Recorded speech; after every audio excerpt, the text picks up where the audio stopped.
Ang labing awahe atong unahon ni diribe kay batay kagahapon ra ba murag kadiyat lang ha.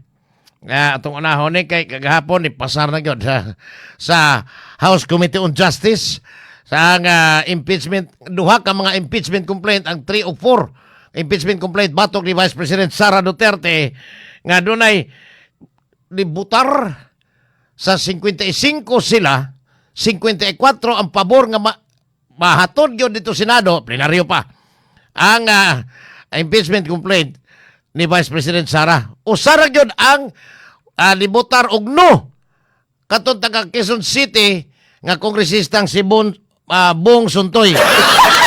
Suntay. Human sa gisaway ug tamas ginawa gikan sa kababayen kay karong buwan na Women's Month ron ug Rabies Awareness Month pod. Kay kanay mga baba sa mga asawa usahay mura mag nagdag-rabies. Kuning gidungan-dungan na lang si Bong Suntay. Kitabangan og suntoy sa mga kababayan kauban sa Kongreso ug ubang mga netizens. Matod pa tungod kay ang iyang kaibog ni Ann Cortez kung muagi ko no. Sa iyang tungod murag mag-imagine kuno siyang maayo. Si Bong Suntay kongresista ni Quezon City nga karon gilamok og suntoy. O ba? Sa iya mga kauban igipa tangtang gani sa record, i-record man na ilang isulti dito sa House Committee on Justice kabahin sa iyang statement nga giingong bastos o way batasan alang sa kababayan-an. ang Vice Presidente nga si Sara Duterte kitagaan lang na po kaadlaw aron pagtubag sa iyahang mga pasangil dito sa House Committee on Justice. Matod pa sa iyahang tigpamaba nga si Attorney Michael Pua karon itumpa. Naloko na. Ang ilang giingong itumpa ha. Ang ilang giingong tubag dili pa nila ipahibaw sa publiko kung unsay pamaagi sa ilang pagtubag apan andam na sila nga tubagon ang mga pasangil apan kung madawat na ni sa komitiba ang tubag ni Attorney Michael Pua. Ito mo ni Michael Pua.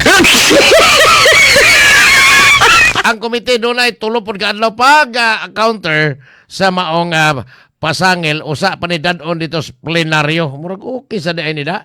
Samtang ang katong niingong usa sa mga giapil sa maong complaint substance. Katong kanhi bodyguard ko no ni Vice President Sara nga napriso karon si Ramel Madriaga gikiha kagahapon sa Vice Presidente og perjury.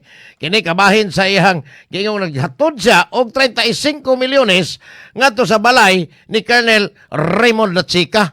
Matay po ning 35 milyones. Naku abog ata ninyo. 35 kilos. Ano mo ka mo ingon dili kay mo tabangag alsa unta. Matod pa ni Vice President Sara nga perti baka ko na tong hilag Ramel Madriaga. Ako na ikuno ka ito. Tsaka yung makaksamtang arita sa igsoon ni Vice President Sara. Kagahapon, si Congressman Chris Pulo. Sinunod nga ni Pulong, Chris Pulo. Si Congressman Pulong Duterte, igsoon ni Vice Presidente Sara Duterte, na ingon siya nga, wa nagyod ko mahibong ana. Kanang giingon nga, pasangil nila sa Vice Presidente tungod kay klaro kay pamulitika. Matod pang Congressman Pulong nga kining ilang pagduod sa akong igsuon aron dili gyud mahimong magkadagan sa 2028 wa pa ni siguro. O ba? Kining aboto niya sa impeachment court dito Senado wa pa siguro. O ba? Iyang gipadaya nga pirti gid hinuon ang partang daig hinuon ni Pulong ngadtong Bong Suntoy. Bisa gilamok og suntay, gilamok og suntoy sa mga netizens o sa katawhang kababayan ang Pilipinon, si Pulong Duterte pirti yung biliba niya. Kaysa 55 ka mga sakop sa komitiba, si Bong Suntayra ang nibarog pabor ni Vice President Sara. Bisag gisuntoy og tamas ginhawa, si Bong Suntay padayon ra. Okay kayo? arita sa kani, ang nindot kayong ako ang nindot kayong malita aritas lokal, aritas Mandawi sa akong i-congratulate ang Mandawi City Government tinagin ni Mayor Jonky Uwano, sir. Kagahapon ang mga enforcer, traffic enforcer sa Mandawi, sus nakadakop ni 29 ka mga kamote riders nga gingong ni counterflow. May ragyod, oy, batay bilib ko anong taga Cebu City. Ano sa ni Raquel Arce? Kamatod pa mga kamuti riders kan kusog kayong mo counterflow ni. Wakigdungan og liko sa eskina. Matod pa taga Team Mandawi pinanguluhan ni Hil Ritoya nga mo ni hinungdan nga daghang kay nga disgrasya din sa Mandawi tungod anang mga counterflow. Saludo ko ninyo sir ha, saludo ko. Diris LTFRB ang nanawagan na ang Land Transportation Franchising and Regulatory Board ngadto sa mga beneficiaries katubang mga transport operators nga matod pa sa LTFRB kinahanglan nga i-check ng inyong mga card niadtong mga hatagan og mga subsidy kay basig na di na magsilbi unya dili aron di malangay ang payout unya kung doon na may hinabang sa gobyerno sa panahon nga moabot na og $80 ang matag baril sa presyo sa world market sa lana. Matod pa sa LTFRB, kinahanglang inyo ng i-double check karon aron ang inyong mga cards maggamit pa dili pud malangay inig payout murag ang mga driver di man gud ka di man ka pahimos gud kanang adtor man sa operator unya operator isa dihata kay kas man ko Orlan Bank. Nawagan ng LTFRB kato mga card holders nga tanawa ko no okay pa ba kay inig pasoro niya sa mga subsidy o hinabang o ayuda diha ninyo ay kitagin ng driver kay mga operator mga bintahoso man mo.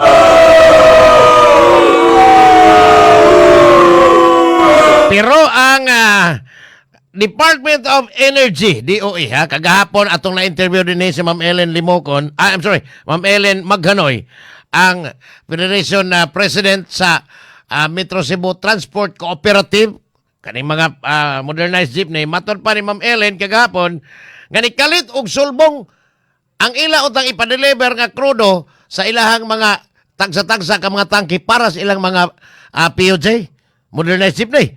Apa nikalit og sulbong sa matag 10 pesos batag litro ang bagong supply. Hello. Ang Department of Energy ningon nga stable naman ang supply sa krudo o gasolina sa tibuok Visayas Mindanao apil ang Luzon lukop nasod.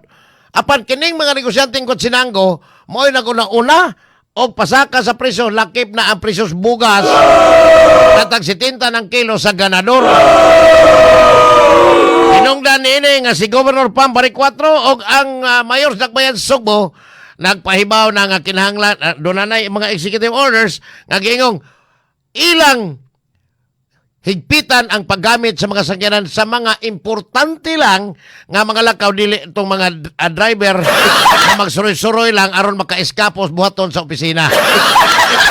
Si Governor Pam sa laing bahin ni bahad po sa mga negosyante nga ilag yung gukdon katong mopahimo sa mga presyo sa nag-una palaliton nakip na nin ang buwan o ginamos. Karon parte ng pag-untol sa mga presyo sa mga palaliton biha galang. Samtang ang Department of Migrant Workers ugma okay na tong ilang bagong regional director piti man ang idlasa ngano man si si Ma'am Shalene Lucero deres DSWD tarong ra kayo ma-interview. Sus karon kay mura man ilaha kaning Lucero pod sa DMW mura man murag labaw pa secretary o cabinet secretary kay uy ugma na lang kuno kay sayo kuno kayo busy kuno kay sa bida. Ako kitaas-taasan ako pasensya kay pasngan ta tika kada adlaw niyo. Tingan na Jordan. Ang Department of Migrant Workers nasod ha pinagi ni Secretary Hans Leo Cagnac og ang Overseas Workers Welfare Administration or UWA nagpaabot sa gusignal ni Presidenteng Bangag. Atong dulan sa 1,200 ka mga OFW to sa Middle East karon particularmente sa mga nasod sa Bahrain, Abu Dhabi, Dubai, Qatar, Kuwait, Israel ug Lebanon nga gusto nang mopauli diri sa Pilipinas tungod sa kakulba nila og kahadlok dito sa maong mga nasod nga ilang nahimutangan tungod sa grabeng binumbahay tali sa Israel kauban ang Amerika kontra nila ang Iran nga diin hangtod karon wa pay undang ang ilang binumbahay sa mga nagpuli-puli na rin binumbahay karon matud pa mo hinungdan nga ang atong oil supply, okay ra gyud kaayo kuno ingon ang DOE. Pero pwede nang mahal. Mao ba? Nagpaabot na lang ang duha ka mga ahensya sa gobyerno, apel na ang Department of Foreign Affairs sa signal ni Marcos aron papaulion ning mga OFW nga dulan sa Mildos. Ang insaktong number ni 1,189 nga ni-request na for repatriation din matod pa Presidente Marcos ang labing luwas kuno or safe nga pag-repatriate o papapauli aning mga gustong mo pauli nas Pilipinas, mag-land trip, magpadating alig series ang presidente dito sa mga nasod sa Middle East nga kaning series sa makalas kay tao. Ila ko nung danon padadaan ito land trip ko nung kay sirado karon ang mga kawanangan sa mga nasod sa Middle East tungod aning binubahay nga way undang. Okay ka? Parang okay kayo, binubahay sila tamas ginawa, ha? Kamong mga na-in town sa mga nasod sa Middle East karon. Naghan man sila naghan magnasod ang Middle East. Ugma, akong interviewon og pila kabuok ang sakop ang mga OFW tuaa ni mga nasura sa nga taga Region 7 atong unahon. Pila may nagpatabang kay dili daghang kay inquiry apan kining ilahang regional director murag dugay pud tingaling abot kay gahapon na abot kuno naman to ang yan sekretary ni ingo man to nga pwede nang ma-interview ni alas 8:57 naman. So mahimo ba na nag-interview na to Director Rosero? Interview tingag 3 minutos lang nga pangutan o tingag unsay imongan, unsay imong pila imong edad ug unsay imong kantahon. Madam, usman imong working habit kay murag di kay maay kang paminaw sa publiko or gusto kay kada adlaw tika pareha niya kan Jimbo Burgoni.